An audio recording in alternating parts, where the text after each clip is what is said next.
बात आज की चैनल के कार्यक्रम आर पार में मैं सुधीर तोमर आप सभी सुधी दर्शकों का हार्दिक स्वागत और अभिनंदन करता हूं। साथियों, हमारे इस कार्यक्रम को प्रस्तुत करते हैं हमारे चैनल हेड सुरेंद्र चतुर्वेदी जी। मैं सिर्फ उनकी अनुपस्थिति में खाली स्थान को भरने का प्रयास कर रहा हूं। उन्हीं को समर्पित है ये आज का कार्यक्रम आर पार। साथियों, महारानी को पुरानी कहानी का किरदार बनाना क्या लोकसभा चुनाव में नकारात्मक रहेगा? वसुंधरा के सारे समर्थक ठिकाने लग गए। सुरेश रावत को कैबिनेट मंत्री का दर्जा मिलना निश्चित ही स्वागत योग्य। और अब महारानी वसुंधरा के दिन इतिहास के पन्नों में धकेल दिए गए हैं। उनका वजूद, उनकी ताकत, उनके जलवे, उनके सम्मान को कबाड़ का सामान समझकर स्टोर रूम में रख दिया गया है।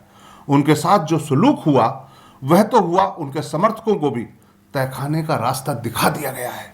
वरिष्ठ, अनुभवी और सियासती दबदबा रखने वाले कालीचरण सर्राफ, अजय किलक, प्रताप सिंघवी जैसे कई नामचीनों को गुजरे दिनों का किरदार बना दिया गया है।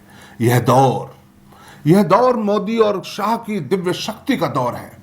उनके पिटारे में लोकसभा चुनाव जीतने के लिए कौन से ब्रह्मास्त्र सुरक्षित हैं, फिलहाल कहा नहीं जा सकता। कयास इतना ही है कि यदि किसी ने भी नाराजगी को बगावती अंदाज में व्यक्त किया तो हाईकमान उनको कुचलने में किसी तरह की ढील नहीं करेगा। खास तौर से हाईकमान ने वसुंधरा के कसबल निकालने के सुनियोजित इंतजाम कर रखे होंगे। उनकी जरा सी चूक भारी भूल का एहसास भी करवा सकती है। हाईकमान भली भांति जानता है कि नए मंत्रिमंडल की घोषणा के साथ ही पार्टी के अंदर खाने में भारी बारूद इकट्ठा हो चुका है। बारूद को बुरादा समझने की भूल कम से कम मोदी और शाह कभी नहीं करेंगे। लोकसभा के चुनाव में बारूद और बुरादे का फर्क पूरी तरह से साफ हो जाएगा। क्या क्या हो सकता है यह कहना थोड़ी जल्दबाजी होगी। अजमेर की 8 विधानसभा से सिर्फ एक ही कैबिनेट मंत्री बनाया गया है। सुरेश रावत के रूप में मंत्री का मिलना आश्चर्यजनक नहीं। मैंने रावत के चुनाव जीतते ही यह बोल दिया था कि इनका मंत्री बनना तय है। उनका तो मंत्री बनना पूरी तरह तय ही था।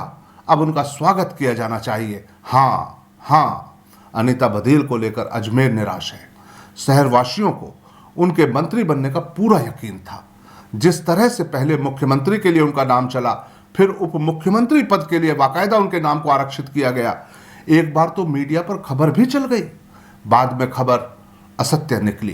5 बार की विधायक रही अनीता बघेल उम्र, अनुभव, योग्यता और जातीय समीकरण के हिसाब से निश्चित रूप से मंत्री पद की हकदार हैं, मगर उनको जिस तरह काटा गया उससे लगता है कि उनके साथ किसी बड़े नेता ने विश्वासघात किया, जिसे वह गॉडफादर मानकर चल रही थी।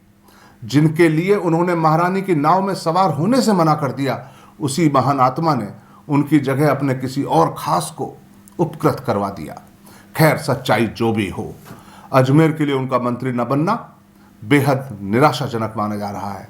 अजमेर उत्तर के विधायक वासुदेव देवनानी को विधानसभा अध्यक्ष बनाए जाने से यह तय हो गया था कि अध्यक्ष का पद क्योंकि संवैधानिक है, अतः 2 मंत्री अजमेर को मिलेंगे, मगर एक ही मंत्री अजमेर को दिया गया है। नए मंत्रिमंडल की घोषणा के बाद राजस्थान की भाजपाई राजनीति में भले ही कोई फर्क ना पड़े, मगर यह तय है कि लोकसभा के चुनाव अंत समय में करवट ले सकते हैं।